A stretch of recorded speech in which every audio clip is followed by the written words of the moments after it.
Why are you all hunched over? Making cufflinks. Why? Because opulence. I has it.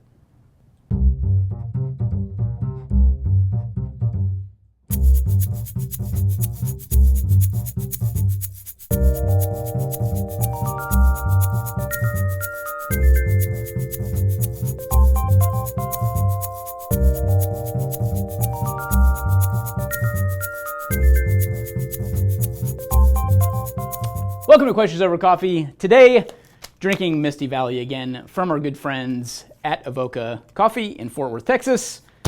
Single origin blend, try it out. You won't be disappointed, I promise. They have online ordering. It's what we buy here at the shop. And someone asked if it's tax deductible, so it's not tax deductible. That's not how business works. You can't just deduct anything you want. You gotta have money in the bank first, and then you get to buy it. Anyway, it's different as a sole proprietor. Ask Matt. Anyway, all right, so today we are going to be answering a question. I don't know why I already picked up the vice grips, but that's the first question. So I saw a post on Hook and Loop Society on Facebook talking about some ITS cufflinks. Is that something you guys are making or just a one-off? So there was a member of the group that came up with his own method of making cufflinks out of our enamel pins. So basically our little lapel pins like this.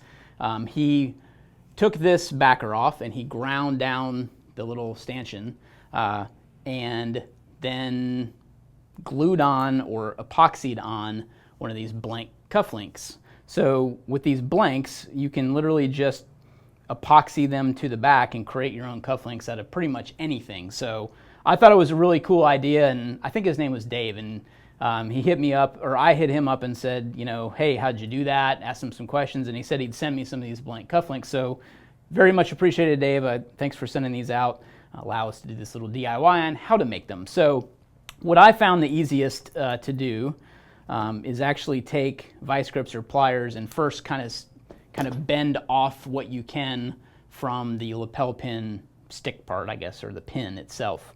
So you can break that pin off.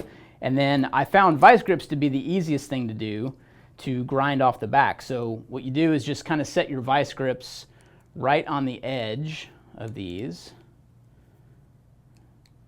because I had to position these perfectly so that my vice grips didn't wind up getting ground down. So I have a benchtop grinder, and once you have them in vice grips like this, what you can then do is just, wearing iPro of course, you can just kind of grind down the back side here.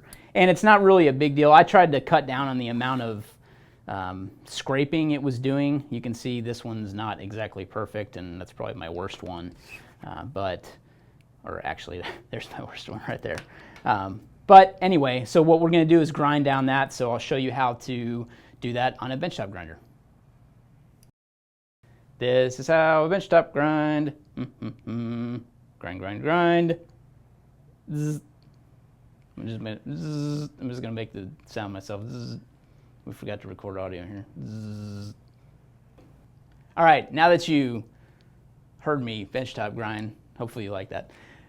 You've got a lapel pin without a backer. So what we're gonna do is actually break out this epoxy, and this is Gorilla epoxy that we're using.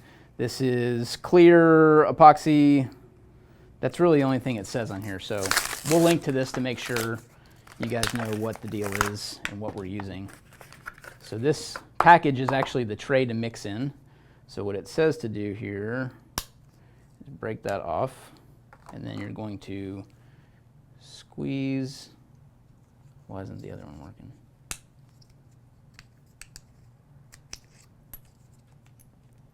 There we go. Squeeze that together to mix the epoxy. And it says to mix, little tongue depressor here, for about 20 seconds.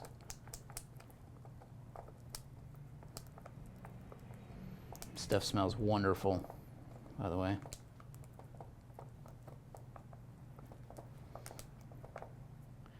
So I think what the best method is going to be for this, at least what's in my head right now, is to actually set this down into the epoxy.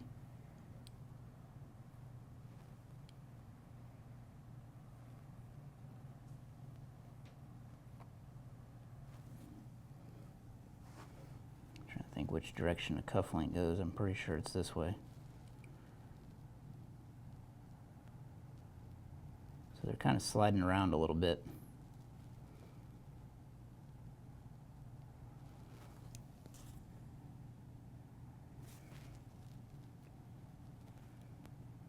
So I'm trying to just kind of center this on the back, make sure it's twisted the right way here. And hopefully that is going to work and we'll be able to have some cufflinks after that. So that's kind of the process. I just wanted to show you kind of what we were working with in terms of kind of trying to make some of these. And I'm going to try to come back and put an article of some kind on the site, maybe in the members area, kind of showing this in more detail. But really, it's as easy as epoxy and a bench grinder and a pair of vice grips and some iPro. Okay, quick addendum on the last segment. I incorrectly put the cufflink faced this way. You know what I mean. So if you want this displayed this way on your cuff, which is what I want to do, so my cuff is like this, you want this tie, or the backer for this to be vertical like this on the back. So it's so hard to show at once. Shield like this, backer like that. That's the way we're going to mount them. Okay, next question. Requires more coffee. Emil from email asks, are you a pen or pencil guy for writing in the field? Any tips on how best to carry writing tools in your kit? So I have an update. We've talked about that before, and I've been a big fan of these Write in the Rain pencils, but my beef with them is that the way you load lead into these is through the eraser in the top. And what was happening is the eraser was actually falling out and dumping my lead everywhere. So I took a piece of 100-mile-an-hour tape and I wrapped it around the eraser so it wouldn't fall out. And that's been working really good. However, I'm still not digging this completely. So one of the reasons is the lead is great because it doesn't break. So that's a good thing. They call it unbreakable lead in these. And I haven't found that the lead breaks, but I also found that it's a very, I don't know, the writing on here is very not fine. So it's kind of like a medium or a bold almost to write with. You do kind of grind down one side of the lead as you're writing, so you can kind of flip it around to get kind of a sharper edge on it, which you can kind of see here. But it's just kind of a pain to write with sometimes. I do like it. I'm not knocking the pencil, but something else I've experimented with is one of these kind of pen tubes that fit on the end of like a golf pencil or something like that. So I've used those as well. So it kind of retains the point on here. But the problem with a lot of this stuff is that you can't really sharpen the lead in the field, and that's been one of my kind of complaints with it. So I just got sent in the mail, I don't know, it's probably a couple weeks ago. Someone had sent us a unit patch, but they also sent one of these Mars, I still don't know how to pronounce this, Statler.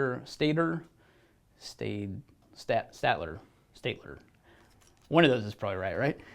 Anyway, they sent me one of these and said they really found that it was great for writing in the field because it had a pencil sharpener on it, and I go, that pencil looks familiar. I swear I have one of those, and I dug this out of my drawer, and I've had one of these for years. However, I did not know that the tip, or I'm sorry, the end cap here actually doubled as a sharpener. It's amazing. So basically the way that you do that is you can use this up at the top to depress the lead. So basically the lead is a big piece that looks like this, and it comes with the sharpened end when you get the lead, but it's also a very durable lead. It's thick, it's not going to break on you, but what's great is you can actually push it all the way back in the pencil and it's not going to come out, and you can store the lead inside the pencil, which is great for writing in the field because then you don't have to worry about the lead breaking at all. So, and then you don't have to worry about, like on the Write in the Rain, twisting this back inside after you're done with it. I know that's a huge pain in the butt, which it's really not, but I do like the function of this a hell of a lot. So the great thing too is, you know, once you have the lead out, you can then put it into the cap and actually sharpen the lead tip with that. And then this actually stores really well, so meaning it's secure, you're not going to lose this end cap. And there's no lead to fall out if this is open too. That's the great part about it. So you just need this attached to be able to depress it to put the lead back in. And then also when I bought mine, it came with this little tube with extra leads. They call these carbon leads. These are a 2H, if you're familiar with kind of drafting and what the different hardness means when it comes to pencil lead. It's a 2 millimeter, call it Mars carbon leads. So this little tube is cool because it can hold some extra lead too, and that's a great thing to put in kit as well, just so you have some backup lead just in case. So I'm really anxious to kind of start running this in the field. I've got high expectations for it. I do want to kind of ditch what I've been using and try to focus on this and see if it produces kind of a better result. But one thing, just to show you, I'm a sucker for really fine lines on writing. That's why I have the pen that I have. I don't have it right now in my pocket, or I'd show it to you, but you know, I don't know if you can really see the difference, but you know, that's the new lead that I'm writing with, and you know, being able to sharpen it each time, it really gives you a nice way to write with it. However, the one downside to this, just to kind of throw everything out here, is you do have to carry some kind of an eraser. So I like these little erasers anyway. I've had one of these for a while. It's from the same company. So I would have to kind of start carrying an eraser if I did want to erase stuff, but I've never really been happy with the erasers that are on pencils anyway. So anyway, kind of a pencil nerd, and that's my story. So there you go. You can pick these up. We'll make sure I post the link to these in the description of the video. Thanks for watching Questions Over Coffee. Remember, if you have questions you would like answered on our show, use the # Gear Tasting and social media network, and we'll find them and answer them here in a future episode. If you enjoy what we're doing, please consider joining the Crew Leader membership. We've got that linked in the description for the video as well. It allows us to give you back something in return for some awesome benefits on our store and our website. Thanks for watching.